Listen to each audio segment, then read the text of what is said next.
సాధు పుంగవుల శంఖానాదాలు, ఎముకలు కొరికే చలి, గడ్డకట్టే స్థితిలో నదీ జలాలు. ఉత్తరప్రదేశ్ ప్రయాగ్రాజ్ నదీ సంగమ ప్రాంతం భక్తజన సంద్రమైపోయింది. గంగామాతకు హారతిచ్చి పుణ్య స్నానాలు ఆచరించారు. మహాకుంభమేళ ఆరంభమైన తొలి రోజే 1.5 కోటికి పైగా భక్తులు తరలివచ్చారు. దేశ నలుచెరుగుల నుంచే కాకుండా విదేశాల నుంచి కూడా భక్తులు అసంఖ్యాకంగా తరలివచ్చారు.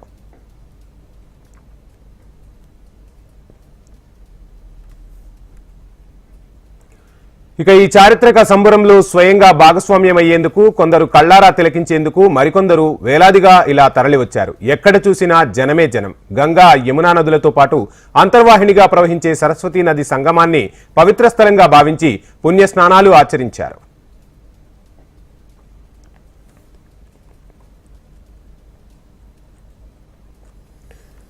మహాకుంభమేళా సందర్భంగా తక్కువ ఖర్చుతో హెలికాప్టర్ ప్రయాణ సౌకర్యాన్ని ఉత్తరప్రదేశ్ సర్కార్ అందుబాటులోకి తెచ్చింది. 1296 రూపాయల ఖర్చుతో ప్రయాగ్రాజ్ మహాకుంభమేళా స్థావరాన్ని ఆకాశంపై నుంచి చూసి తరించే వెసులుబాటు కల్పించింది యూపీ సర్కార్.